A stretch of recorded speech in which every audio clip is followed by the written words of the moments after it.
제가 낙심에 대해서 한번 생각을 많이 해봤는데 낙심 어떻게 생각하시나요? 낙심은 그럴 때가 있습니다. 나에게만 오는 것이 아닌가.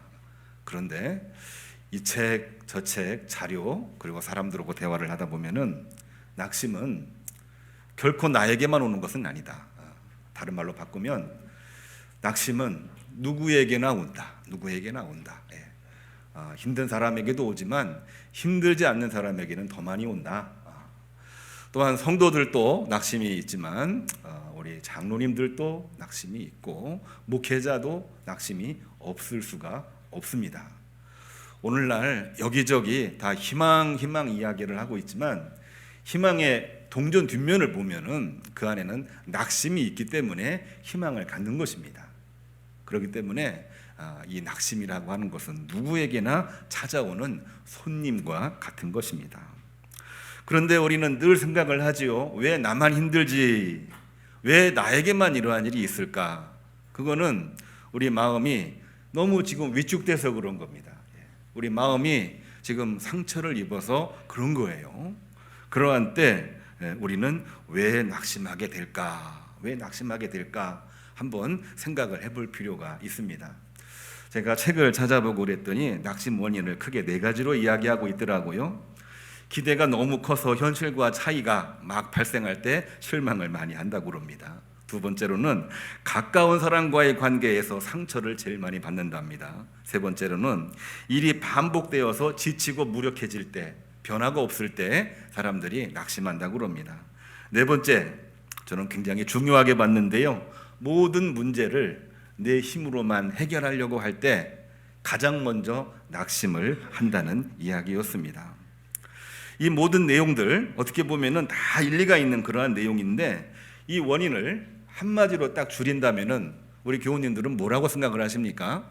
저는 이 내용을 한번 살펴보면서 가장 원초적이고 가장 궁극적인 원인을 이렇게 생각을 합니다.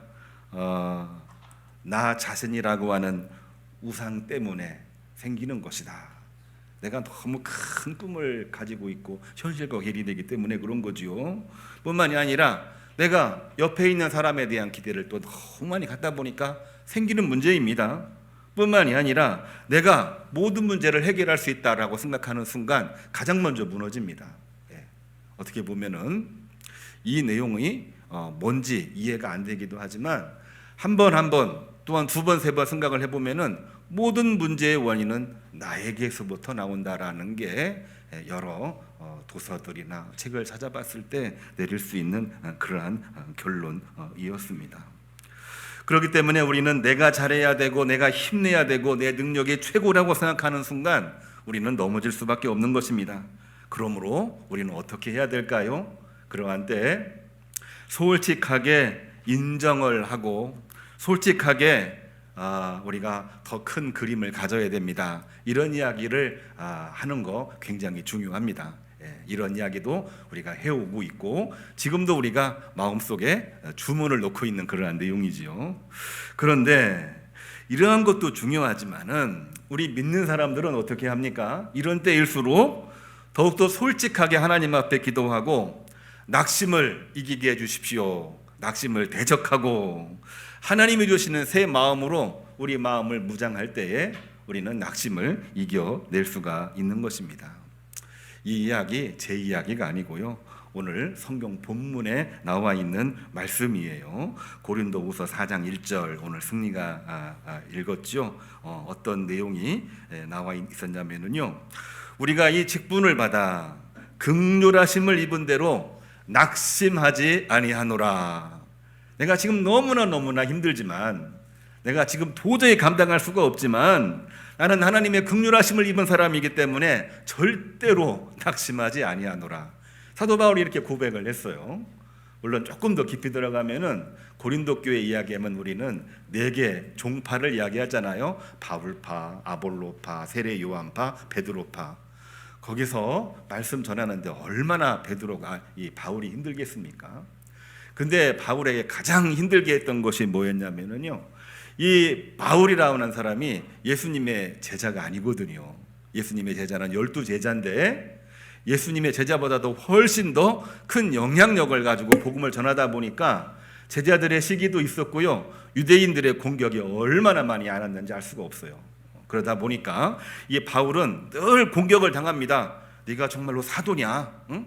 사도도 아닌 것이 왜 복음을 전한다고 그렇게 나서느냐 하면서 바울을 가장 많이 공격을 했어요.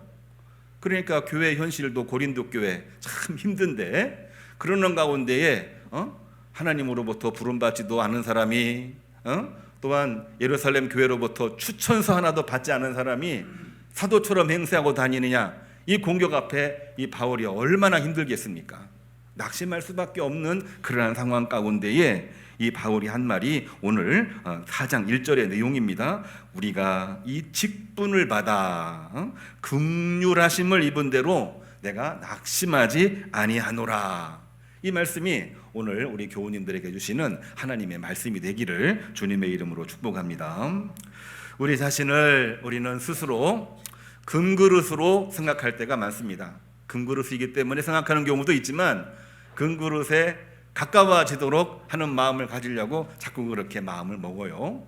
오늘날 고도 문명 사회 속에서는 누구나 다 금그릇이 되기를 원하고 있기 때문에 그렇습니다. 그런데요, 그러한 마음을 너무 많이 갖게 되면은 항상 우리 마음속에 이런 얘기를 합니다. 나는 완벽해야 돼. 나는 실수하면 안 돼. 그런 마음을 자꾸 갖다 보니까 작은 실수 하나에도 우리가 순식간에 무너지게 되는 것입니다. 나는 안 무너진다라고 생각을 많이 하시는데요, 그런 분들이 제일 많이 먼저 넘어지는 경우들이 많은 것 같아요.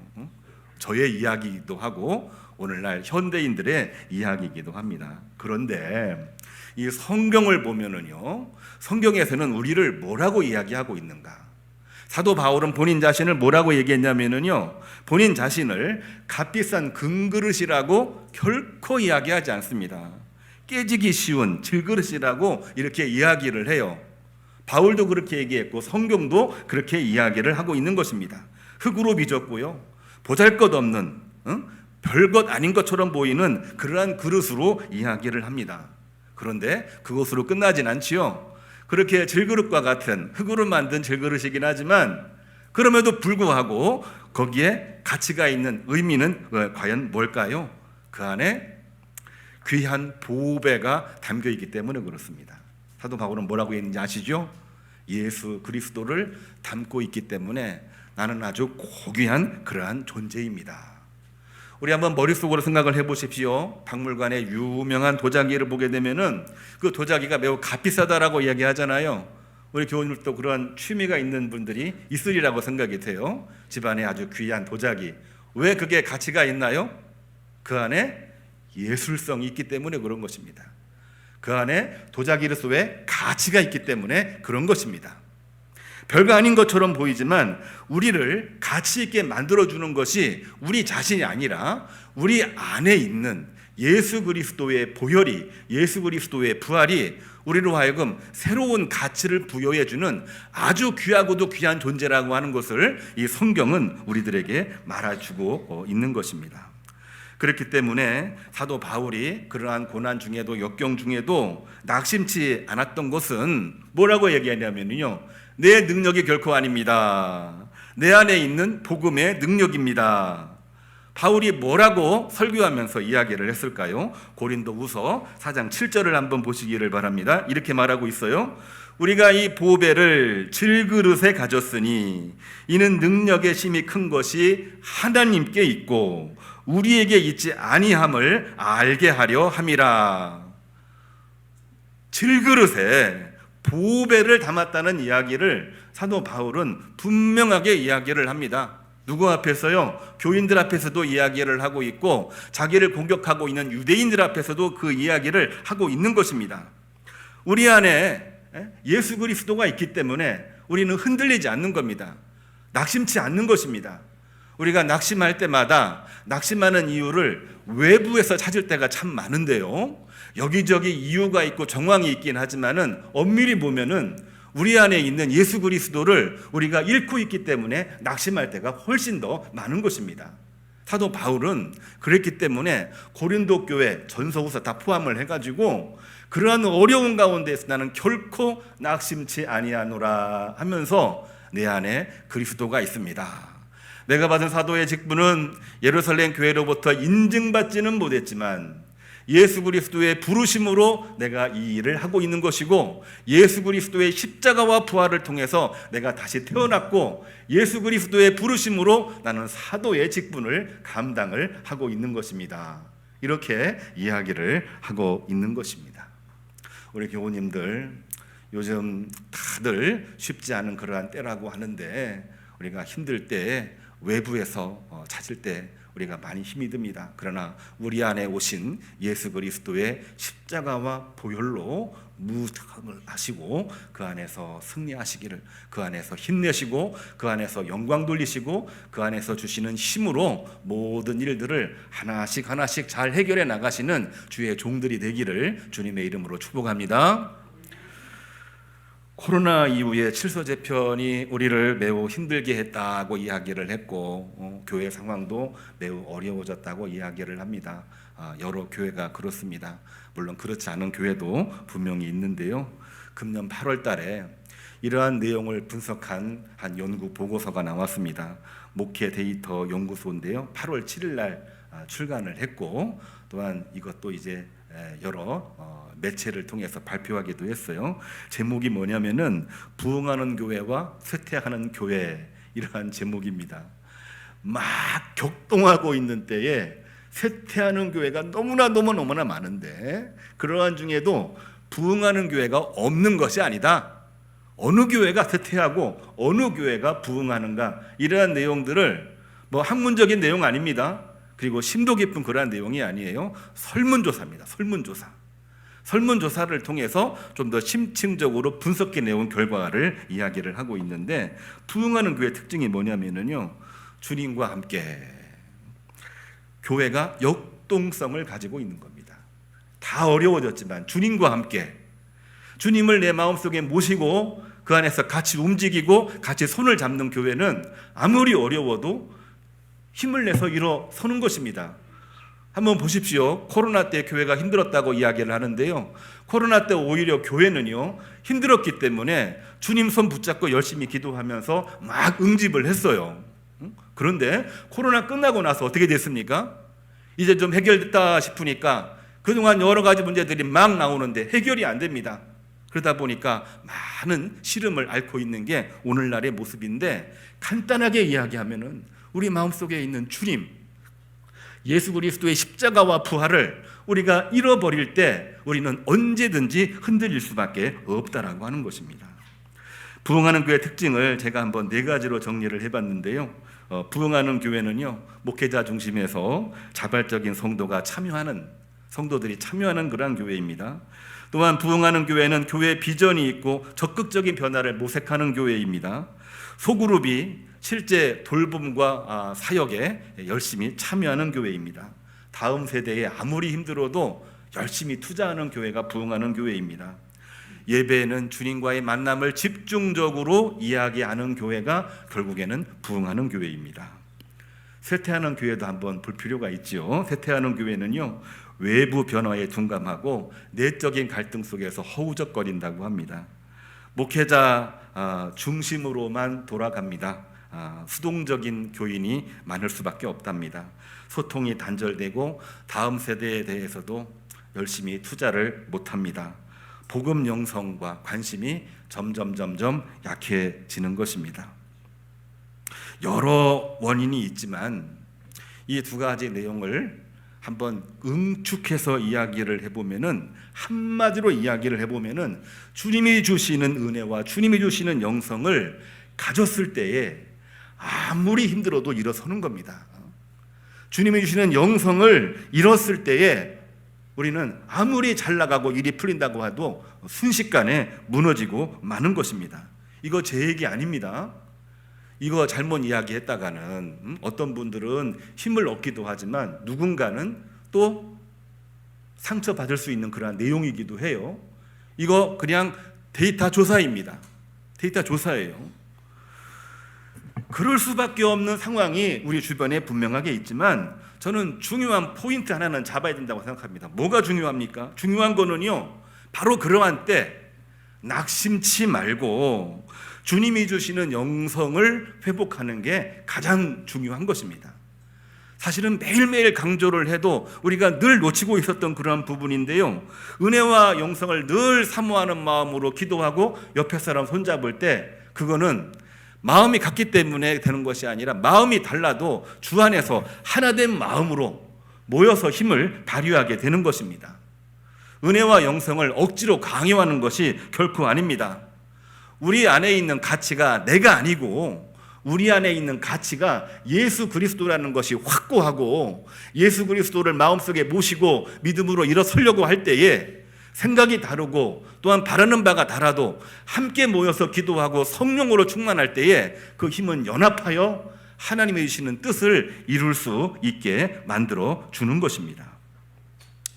우리 교회가 낙심치 않는 믿음의 공동체, 성장하는 교회가 되기를 가장 바라는 분들이 우리 교우님들이십니다. 저도 마찬가지입니다.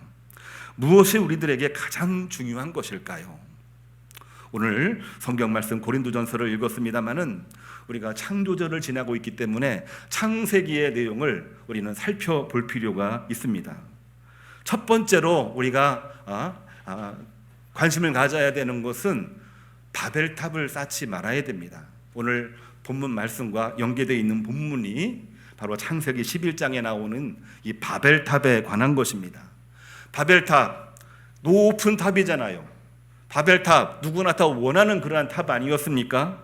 그런데 그 탑이 자기들의 힘과 영광을 드러내려고 탑을 쌓았을 때에 결국에는 언어가 혼잡해져서 뿔뿔이 흩어지게 되었습니다.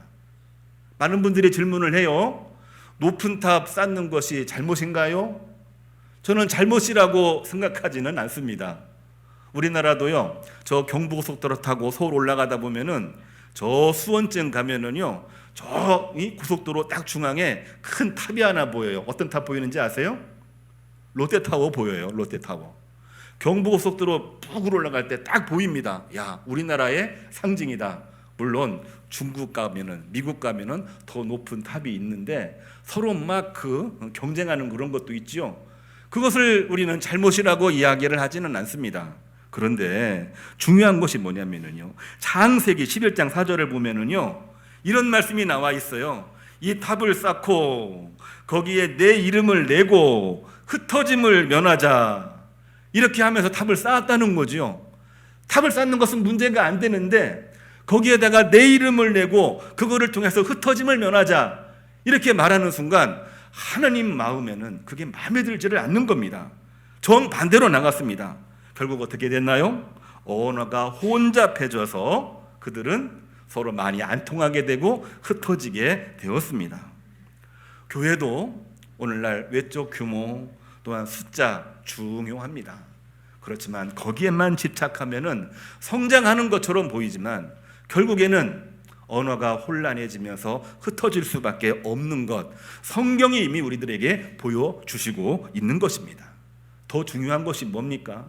우리가 높은 탑은 쌓지를 못해도 언젠가는 주님에 의해서 세워지는 하늘나라가 있기 때문에 현재 있는 자리에서 믿음으로 기도하고 믿음으로 손을 잡고 믿음으로 연합하여 나아갈 때 하나님이 주시는 이 천국의 은혜가 우리 안에 임하게 되는 것입니다.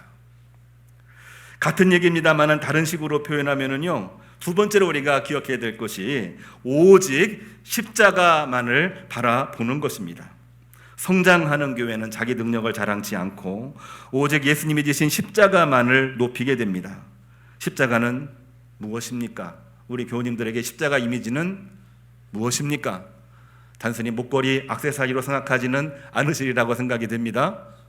그렇진 않지요. 반지 속에 있는 십자가도 결코 그 십자가의 의미가 아닐 것입니다. 물론 그거를 통해서 내 믿음을 더 가지려고 우리가 마음을 정하는 것은 분명히 중요한 것이긴 합니다만 십자가의 의미는 무엇입니까? 우리의 것을 내려놓는 것입니다. 내려놓고 그 안에서 우리 모든 교만이 무너지고 하나님의 은혜가 그 자리에 자리를 잡게 되는 것입니다.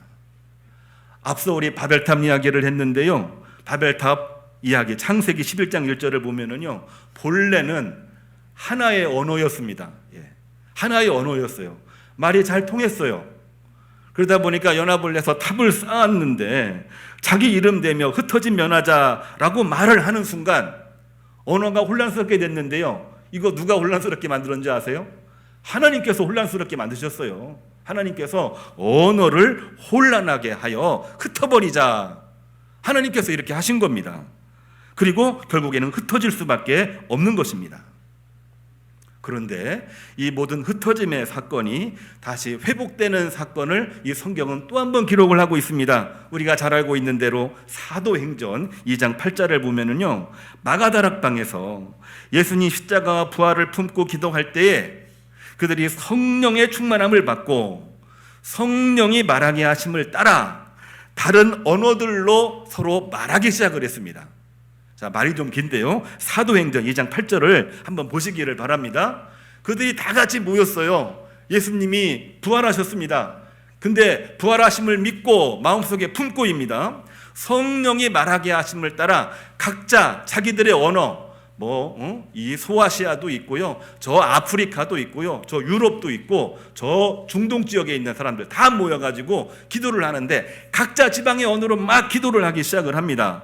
그런데 그렇게 기도를 하게 되었을 때에 그들이 서로 다른 언어로 이야기를 하게 됐지만 각자 자기들이 들을 때에는 자기들이 알아들을 수 있는 언어로 바뀌게 되었더라 그랬습니다. 이거를 뭐라고 얘기하면 바로 방언이라고 이야기를 했습니다. 방언이 뭔가요? 지방 언어잖아요. 알아들을 수 없는 언어인데 알아듣는 겁니다. 알아들을 수 없는 언어로 기도하고 있는데 알아들을 수 있는 언어로 바뀐 게 바로 방언인 거예요.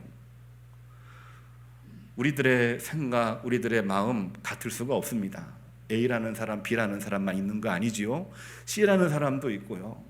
또 여기저기 가보면은 생각지도 않은 전혀 새로운 존재가 우리들 주변에 있습니다. 고린도 교회도 그랬어요. 동서남북에서 몰려든 그러한 교인들입니다. 같을 수가 없지요. 그런데 그들이 하나가 되게 된 것이 과연 뭔가요? 예수 그리스도의 십자가와 부활을 마음속에 품고 기도할 때에 그들이 서로 다른 이야기를 하고 있으나 그들이 기도하게 될 때에 성령이 말하게 하심을 따라서 서로의 말을 이해하고 받아들이고 연합하여 하나님의 교회를 이루게 되었다라고 하는 것이 바로 사도행전 2장 8절에 나와 있는 하나님의 말씀입니다. 오늘날 우리는 다면화된 사회고 다원주의 사회이고 각자 개인의 의견을 존중하는 그러한 사회에 살고 있습니다. 그러다 보니 일이 잘 될 것처럼 보여도 더 안 되는 경우들이 참 많이 있습니다. 이것이 하나로 뭉치기 위해서는 어떻게 해야 되느냐? 바로 성령의 충만함을 입지 아니하고는 그 어떤 것도 할 수가 없는 것입니다. 우리가 왜 성령 충만 못하게 되는 것일까요? 우리가 낙심할 때가 참 많습니다. 낙심할 때 기도하지 않으면 성령 충만 절대로 오지 않습니다. 우리가 기분 좋고 일이 잘 풀릴 때 우리 기도 열심히 하나요? 그때는 기도를 멈추더라고요. 왜요?